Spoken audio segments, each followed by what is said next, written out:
what does it mean to be cool? Well, according to this one list out there, there are several nerdy things that will never be cool. Today, we're going to talk about a few of those things that we feel we need to call BS on. So, stay tuned.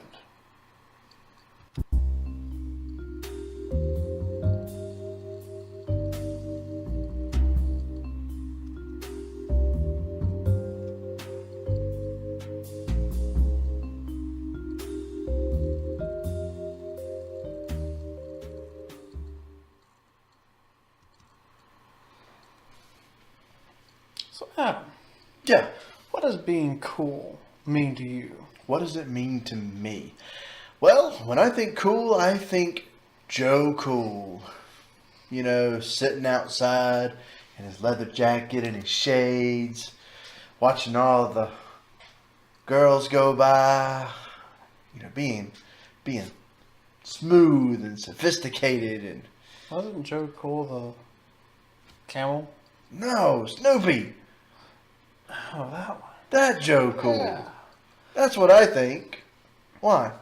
Because, you know, I was looking through these lists the other day, and I came across one that was a list of things that are nerdy and will never be cool. Did it give you nightmares? No, it just made me angry. Angry. Because looking at this list, and some of these things are sitting there going, wow, these things, yeah, they may be nerdy, but they're definitely cool. And the person who put this together, the fans who voted on it, are just so wrong. They got it wrong. So, Like- what do we like- do about it? Well, You like know, what? Like two stupid dogs, you know? Well, isn't that cute? But it's wrong! Love that show. You know, speaking of cartoons, Two Stupid Dogs, cartoons is one of the things I saw on there. Cartoons. Yes. So, explain, like, why are cartoons cool? I mean, why are they nerdy? I mean, the more than just nerdy. I mean, their cartoons have never been strictly nerdy. Yeah. Cartoons are coming in many different forms nowadays. I mean, there's some that are just for toddlers. Yeah. All right. There are some like that are- Bubble Guppies. Bubble Guppies. Peppa Pig. Peppa Pig. Blue's Clues. Blue's Clues is for everybody. You're right. I mean, of course, well, it's all knows for everybody. yeah. I mean, there's young teens have their own shows. There's even some out there that are for older teens and adults. Like What about Power Rangers? That's not a cartoon. it's not a cartoon, Man, I'm really bad at this. but it's to try and lump all cartoons as nerdy. It's stupid. I mean, like when you have these vast range of where cartoons can fall, to say that all of them are nerdy and that they're just never going to be cool. But I mean, aren't some of these nerdy cartoons, aren't they still really cool? Like, Yes. I'm going to use Bleach, for instance. Comes straight out, it comes out of the mangas. Yeah, an anime. Anime, Anime yeah. was another one on there, but it's I kind But of it's a cartoon. yes. If it's animation, it's cartoons. And, the Bleach falls under, the nerdy, geeky community, but it's cool. Yeah, Dragon Ball Z. it's still running. To this day, you cannot say that that's No. not cool. It's not. It is. It's. It is very cool. But it comes down to how do you define cool? I mean, what cool to you may not be cool to someone else, but It's to try- subjective. It's subjective. So to try and just say that these things are nerdy and will never be cool, they're not. What's really saying is they're nerdy to you, and will never be cool to you. But what's cool to you may not be cool to me. And cartoons, sure they're nerdy. Not all of them are, but they're cool in their own right. I got one for you. I took a look at this list. You did. Yeah, I did. I was looking over your shoulder when you were looking at it. Fuming and foaming at the mouth. Mm-hmm. Quite a sight, ladies and gentlemen. I saw one that piqued my interest. It was fan fiction. Fan fiction. Fan fiction, where people like you and I get together and, we write stories based on other things that we like. Like you can have a Bleach fan fiction or a Diablo fan fiction or, you know, any other video game fan fiction or television show fan fictions. You know, of your favorite television show characters. You know, Supernatural.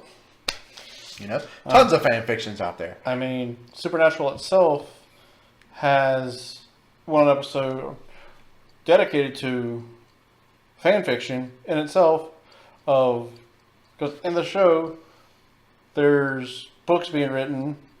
Isn't that how we got Chuck? Yes. The author is Chuck, and he's writing all these books of Supernatural that's about the adventures of Sam and Dean Winchester, and then there's people who are reading those books in the show and then turning around and writing fan fiction of those books that is actually about the show. And I think we're going to Inception here. Yes, we are. Yes, we are. So, but before we blow everybody's minds up, because we need viewers out there, before we do that, I'm going to explain to you why that's cool. Okay? Yeah. You know, it's not so much of how we define cool. I'm going to tell you why fan fiction is cool. Okay? I'm going to take books, because fan fiction is just your online version of books sometimes, right? We're going to call, or I'm going to say books, actual published books, excuse my English, that you can get at a bookstore. Okay? Some of these books have been made straight from fan fiction. Okay? So, you're writing something that's a passion of yours that some people may find geeky or nerdy, and you're turning it into money. I'll use a very prime example of this kind of thing. Isn't that cool, though? Yeah. You're making money off of something like that. And a very big way, if you look at fan fiction, is that it's now, of course, considered the extended universe of Star Wars. But, I mean... That's how it all got started. I mean, you had New Hope through Return of the Jedi. Then after that, you had all these book series come out. None of them, to my knowledge, were actually written by George Lucas. No, they weren't. I mean, they were stories that other authors wanted to tell, and essentially they're fan fiction. They are. In a nutshell. Once the new movie, what is it called?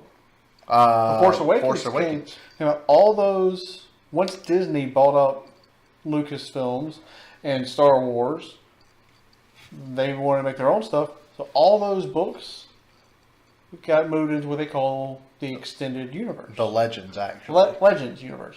So now, all those are fanfic. Essentially, if you want to boil it down to a definition of fanfic. They're no longer in what's considered canon. Yeah. So they are now probably one of the largest collections of published fan fiction. A couple other examples that I have of straight fan fiction that were made and published into actual books. I've read a series of books called The Sum of Its Parts. It's basically it's a werewolf series, and it's based off of the Teen Wolf television show. The author, of course, had to change names and all that stuff, but this was her fan fiction from Teen Wolf that she made into books. Yeah. And, you know, you can find them, you know, on Amazon or wherever you find your books. 50 Shades of Grey. That one I knew about. That was a fan fiction, if you did not already know that. That's what it started as. It started out as a fan fiction of, believe it or not, I know. Twilight. Yes. He knows, but for all the people out there, Twilight. Christian Grey is Edward Cullen. Anastasia Steele is Bella Swan. Bella Swan, yeah. I'm not ashamed that I know these. But, surprise, Twilight was also a fan fiction. So, you have all these books that start out as fan fiction and they get up as books. The Mortal Instruments, the Shadowhunters TV series. based on the Mortal Instruments series. That started out as a fan fiction. It spun off into what the Clockwork series, which is another set of books that I definitely recommend. Very much better than the Mortal Instruments. Wicked. Yes. That Wicked. The one you're thinking of. The play. The Broadway show, Wicked, is a fan fiction. And look how popular it is. I mean, it's its own telling of Wizard of Oz and what happened to the characters before Dorothy came. Exactly. I mean, it's not considered a prequel or anything like that, but it's just that author's interpretation of those characters. Yeah. So I mean, really, if you think about it, these things are. They're cool. You're making money off of something that you like to do. You like to write. Exactly. So another shameless plug for a book series that I've read, and this is for you older geeks and nerds out there. No children allowed. It's called Seduction and Snacks. It's actually kind of funny. I recommend it. I might have to check it out. Yeah. Keep it away from the kids, though. So, while I was going through this list, I noticed a fandom that was on there, and then there's also a fandom that's kind of mysteriously absent.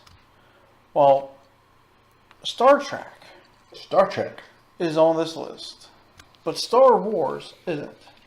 Now, that seems a little unfair. It is. I mean, Ewoks are on the list of things that are nerdy and will never be cool, but Star Wars in itself is not on there, but Star Trek is. And I think it's that there were just some sour grapes from Star Wars fans who were just trying to cause drama over there. Sounds like it. But they're both nerdums. They're both nerdy, whether you like it or not. And it's an insult to have one on there and not the other. And if Star Trek is so uncool, why is it getting a brand new series in September? I mean... With Jason Isaacs. Yeah. I mean, next month, in September, it's getting a brand new series. It's had, what, how many movies now? Oh, gosh. See, there was what, the original... 6. Original series had 6. Then the new one has 3. The new one with J.R.R. Abrams had 3. So, original series... You also have to get Next Generation. Oh, Next Gen has like 2. Has like 3 or 4. So, I mean... you're looking at over 10 films. Of, something that's never going to be cool.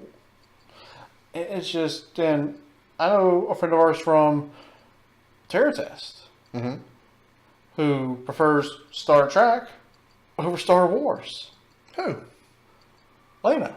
Yeah, she likes Star Trek more than she does Star Wars. Oh, we're not going to fault her for that. No, of course not, because it's her nerdum. If Lena thinks it's cool, it's cool. I think it's cool. Because you don't disagree with her. No, you don't. But we're not saying that just to agree. No, of course not. We would never do that.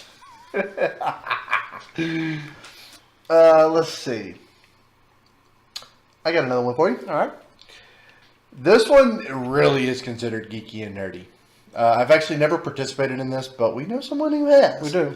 LARPing. LARPing. LARPing.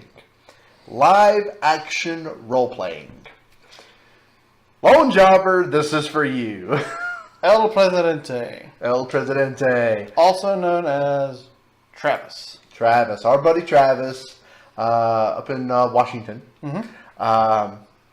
He's regaled us of some tales that he's done with a LARPing group, local. I think he helps organize it. I think so. Please correct us if we're wrong, Jobber.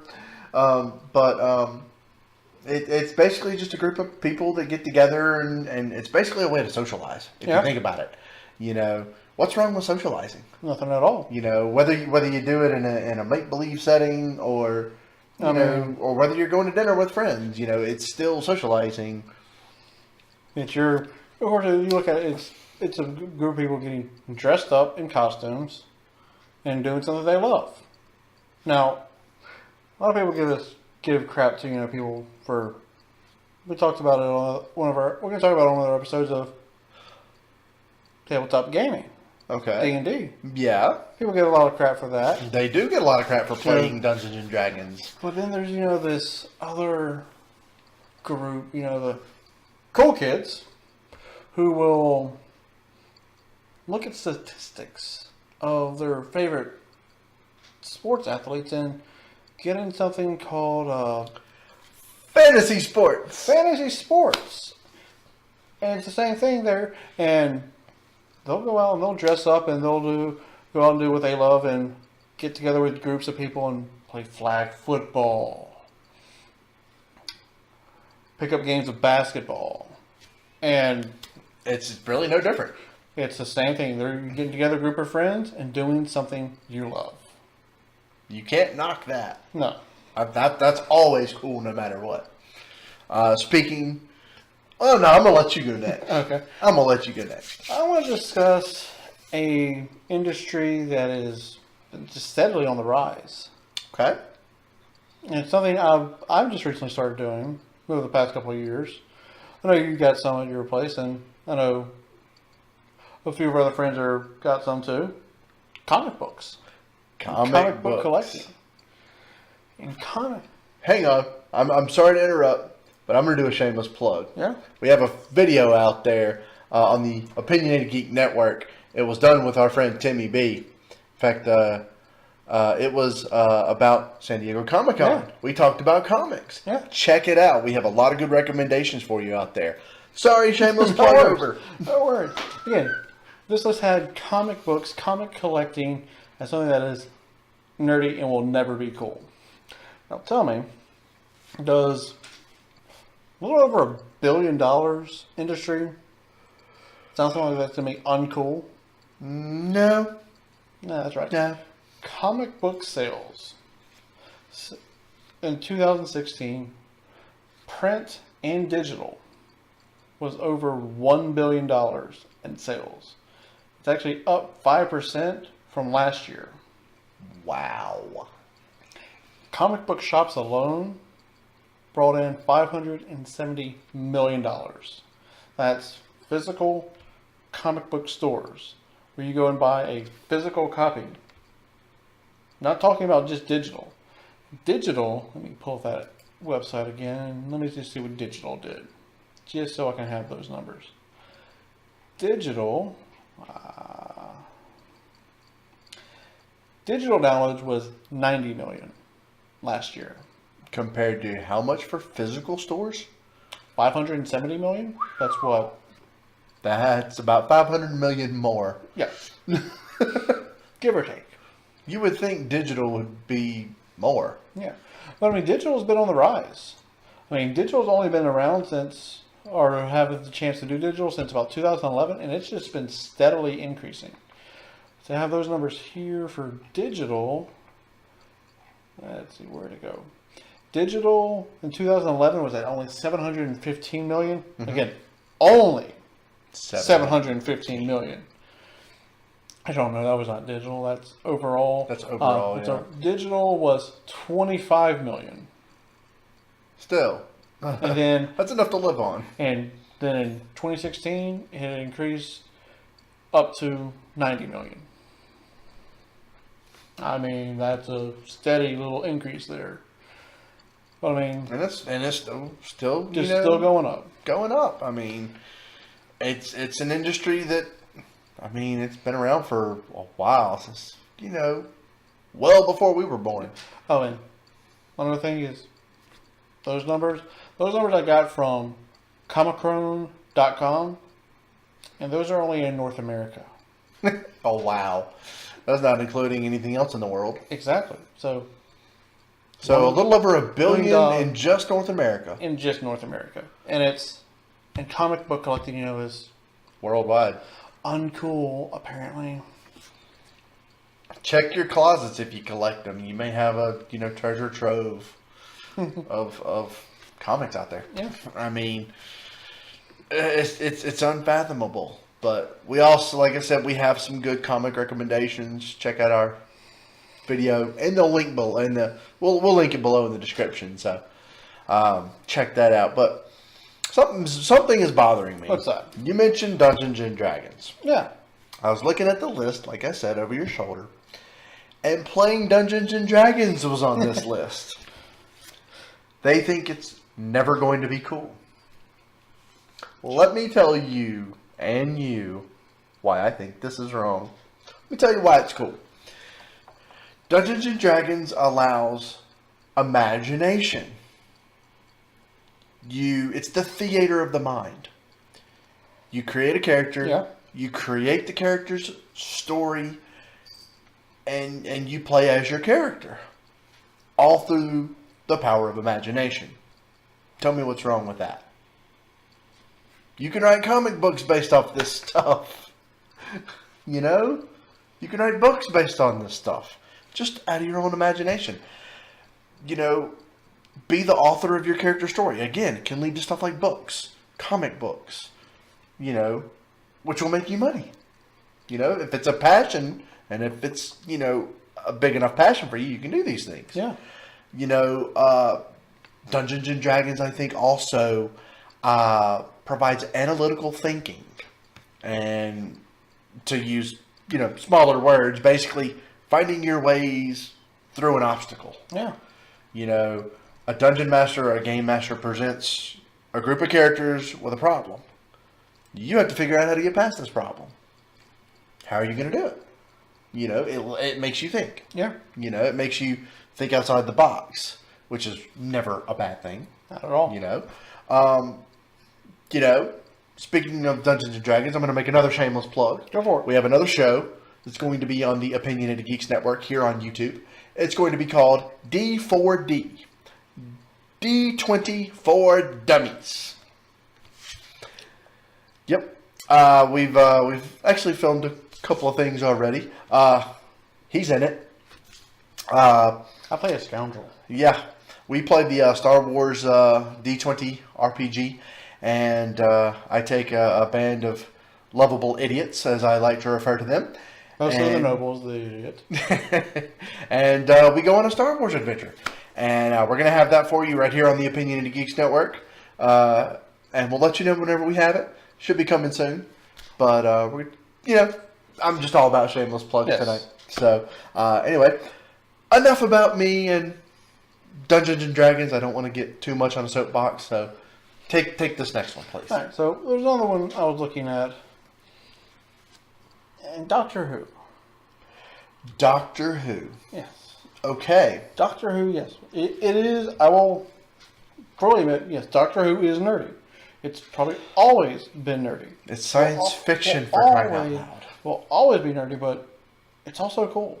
I mean, it has survived how long now? Over 50 years. Over 50 years. And you just don't do that if you're not cool.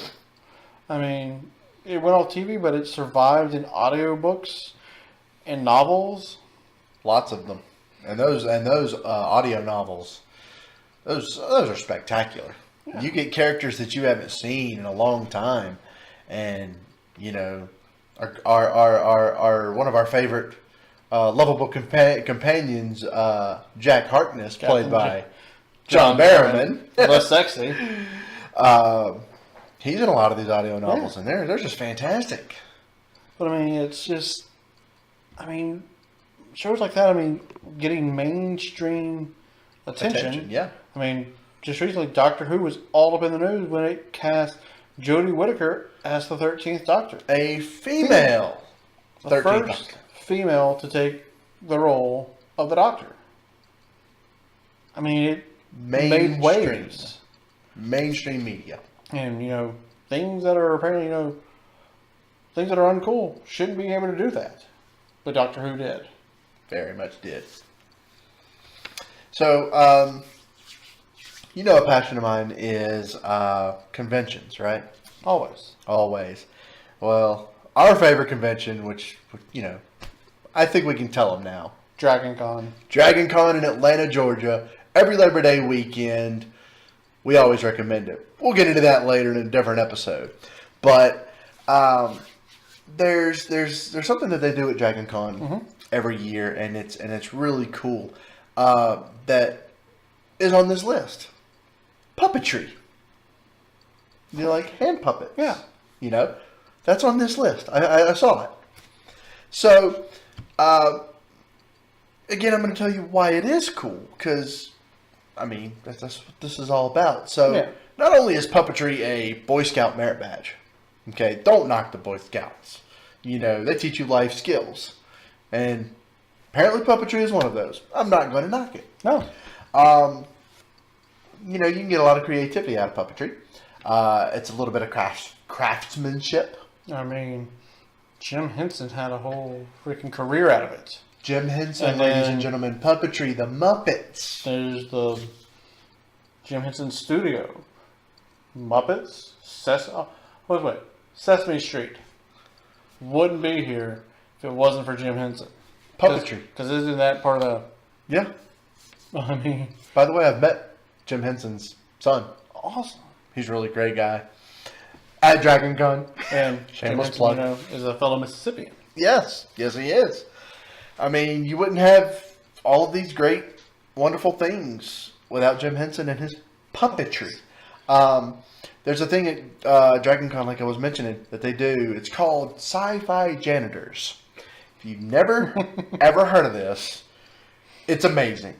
In fact, it's so amazing, I'm going to put a link in the description below for some of the Sci-Fi Janitor stuff that I have found on YouTube. It is fantastic. Check it out. It's puppetry, and it's like a minute or two long. They're not very long at all, so check them out. But puppetry is definitely one of those things that is cool. Yeah. Now, I will say, going through this, there's a couple things on there that I'm more saying that yeah, these things will never be cool. There's everything I do agree that will never be cool, but I don't see them as nerdy. Okay. Like Birkenstocks. Birkenstocks? Here, those sandals. Oh, man. You know, but again, I don't like them. I've tried to wear them because when I would go to the beach, but they never were my thing. And it's not, and like I said, but they're not nerdy. I've never really been known for them to be associated with nerdy things, but they are more associated, you know, with hippies and hipsters and that group of people, but not nerds. Don't pawn that. Don't Terrible pawn it things onto us. Don't lay it on our backs, please. And then another one that just doesn't fit anywhere. Definitely not nerdy or geeky. Fanny packs. What? You know that Fanny packs? thing most tourists wear around their waist? Who's seen a fanny pack since the 80s? I haven't. I know I haven't.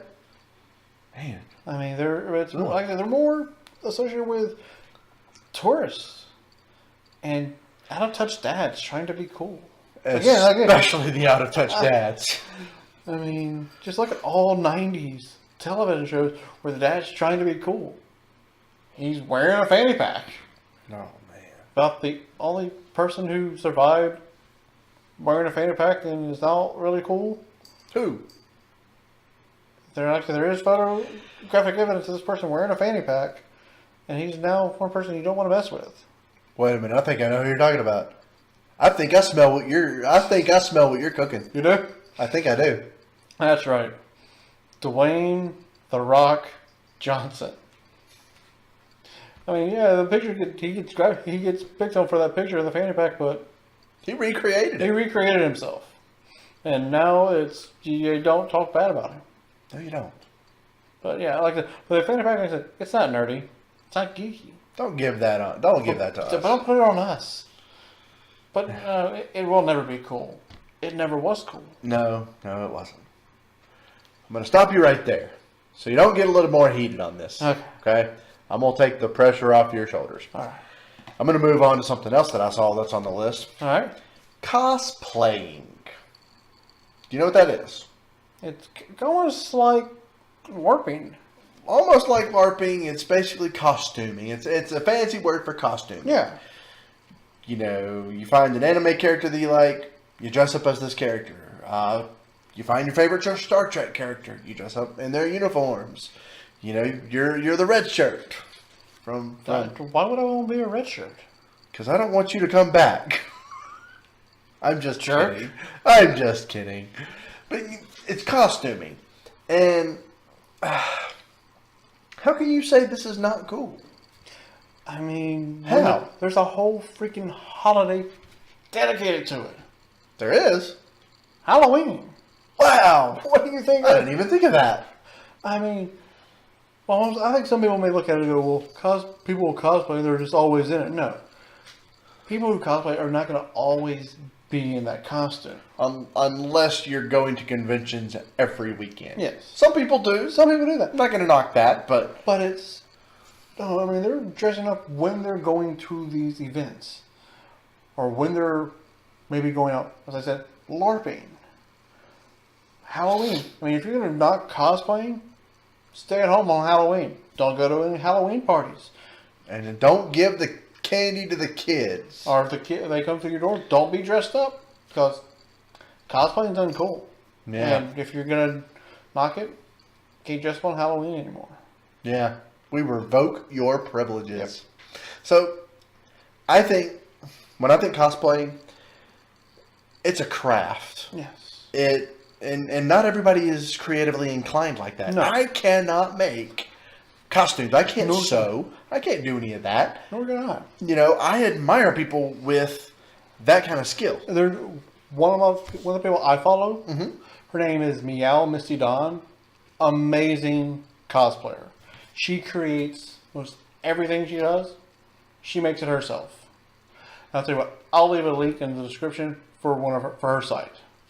You'll be amazed at what she does. Yeah, I mean, and I know a few of these people as well, but you know, not everybody can do this, and it amazes me how people can look down upon these people, because to me, someone who can recreate a look of their favorite character from a video game or their favorite character from an anime, they are leagues more creative and way more talented than the average person.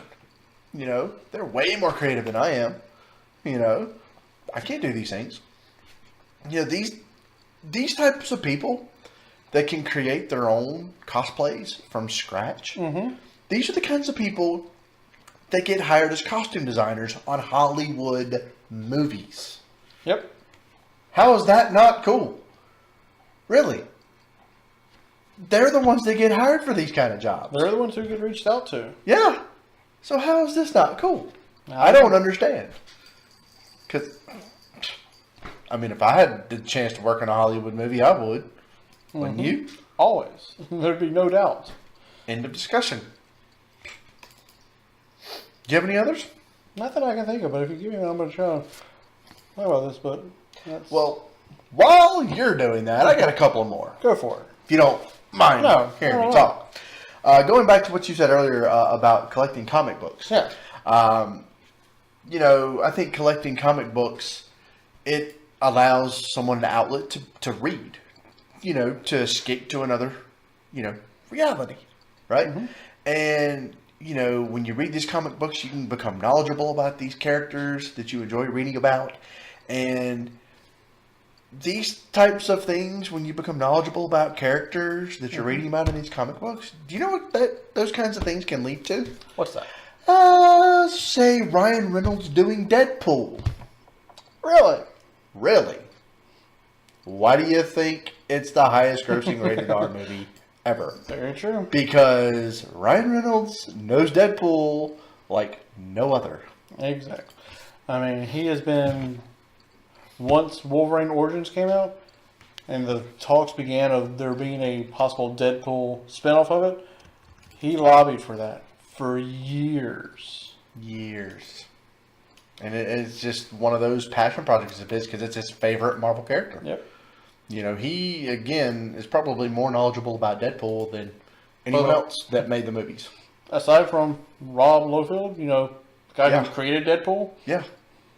Exactly. So, that's what reading comics can get you. Yeah. You know, you can make a passion project out of Deadpool.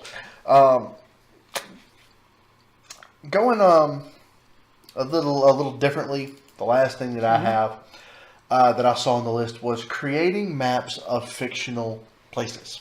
Really? Yeah, like drawing them on, things that you can find on like maybe Etsy or something, and stuff like that. Or being a dungeon master in Dungeons and Dragons and writing your own campaign, creating your own world. You need a map, so you draw out these maps, right? So, what would the world be like without this kind of creativity?